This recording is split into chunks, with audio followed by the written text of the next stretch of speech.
what's going on, yo? Brother Doug here. Just got back from the movies and seeing Cap 2, aka Captain America the Winter Soldier.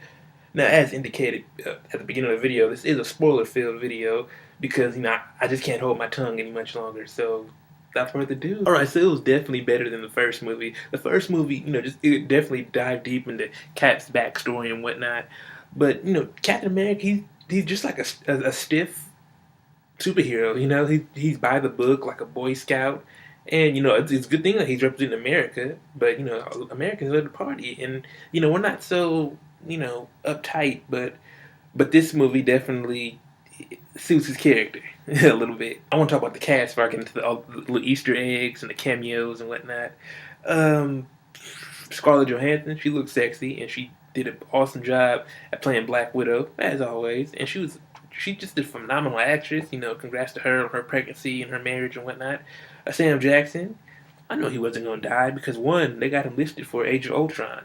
So you really think they're going to kill off Nick Fury? Now Falcon. Now I remember I made a video a long time ago saying that I didn't like Falcon because he was like a Uncle Tom and whatnot. So I don't usually apologize much on these videos.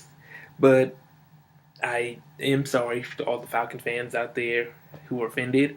But Falcon was raw. I was like, go ahead, Anthony Mackie. I started clapping with the audience once. If you seen when Jasper Sitwell got thrown off the building, when Captain America and Black Widow were talking about, Laura, the front desk lady, and all of a sudden you see Falcon come up holding Jasper, and I'm like, oh wow. And Jasper Sitwell, he was one from Agents of S.H.I.E.L.D., the bald head dude with the glasses, and from Thor, and from the Consultant, the little one shots.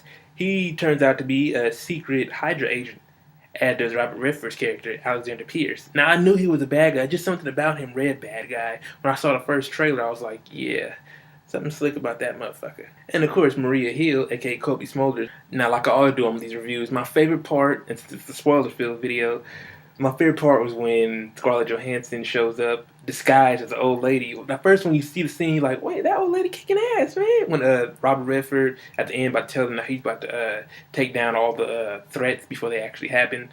And that they have like 4 council, I think 3 or 4 council members there, and one of the council members is trying to be an old lady. So like the old lady's kicking ass, like what the hell? And then all of a sudden, her face starts fading, and all of a sudden it's Scarlett Johansson. Natasha Romanoff, Black Widow. I gotta use character names. I'm like, that was awesome. That was awesome. Now, if you're not a comic fan, or you are a comic fan, you should know by now that Sebastian Stan, who played Bucky in the first movie, plays him again in this movie, but as the Winter Soldier. But thing is, though, Winter Soldier is barely in the movie, guys. That's like calling the movie Jackson 5, but only focusing on Barry Gordy. Like, huh? But on the scenes he shows up, and the scenes stand out. But throughout the movie, it's just basically about those threats that you see on the previews. Like, we gotta neutralize the threats before they actually happen. Like, come on, man, this is supposed to be Winter Soldier's movie. If you read the comic, it's fully on Winter Soldier. But with this movie, also Ed Brubaker, who wrote the series, the storyline arc, makes a cameo in the movie. And so, as for those Easter eggs, before Jasper Sitwell died, he mentioned a lot of names of the threats. Bruce Banner. Bruce Banner, aka Hulk, and Stephen Strange, who we all know as Doctor Strange. And it's funny because when all these moments started happening, I was in there squealing like a little girl at the Trey Songz concert, along with some other fans that were in the theater, like, I wish I could tell Dad what's going on. And especially that scene when the second fight, when Cap was fighting Bucky, and Bucky had Cap's shield and started walking with her, like, oh wait. And Dad was like, what's that about? Well, if you guys read the comics, you know that Bucky winds up becoming Captain America after Steve dies. Well, technically, Steve fell into a coma. For some reason, you get shot in your stomach and you get a coma. Huh. So, anyway. Also, I thought Zola was MODOK at first. MODOK, the little head and the yellow canister. Like, oh, man, it's MODOK. And it turned out Zola, Red Skull's scientist sidekick, his brainiac sidekick, if you would. I'm like, oh, okay. Definitely Crossbones. Baltruck was in the movie. He was the little French pirate who in the beginning of the movie. They should do that in all the sequels, introduce a villain, kind of like they're doing in Spider-Man 2, they're introducing the Rhino in the beginning of the movie, like a little appetizer, if you would. Now, there are 2 after-credit scenes, one in mid-credits and one literally after the credits before the logos start showing up. So, on the first credit scene, we see Baron von Strucker in a secret Hydra lab, and he has Loki's scepter, and two mutants. Well, since it's a Disney Marvel movie, two Inhumans or two freaks, because they can't use the term mutants, and they can't even use the terms Magneto's kids. And I don't even think technically they can call them Quicksilver or Scarlet Witch, because we do see them, Pietro Maximoff and Wanda Maximoff, played by Aaron Kick-Ass Johnson and Elizabeth Olsen. I almost called her Mary Kate, her sister. Elizabeth Olsen, that's their little sister. Mary Kate, the Olsen twins. Fucking Full House. So yeah, it was definitely a setup for Avengers 2, Age of Ultron.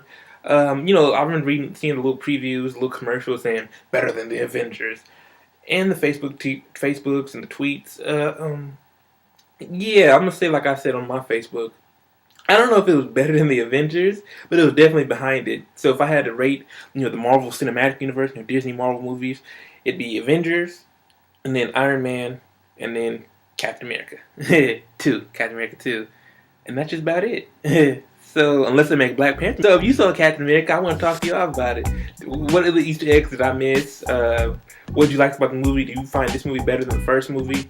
Do you think this was a solid Marvel movie? Let me know in the comments below. If you like the video, share the video, subscribe, follow me on Facebook and Twitter. Do whatever you can to stay in contact with me.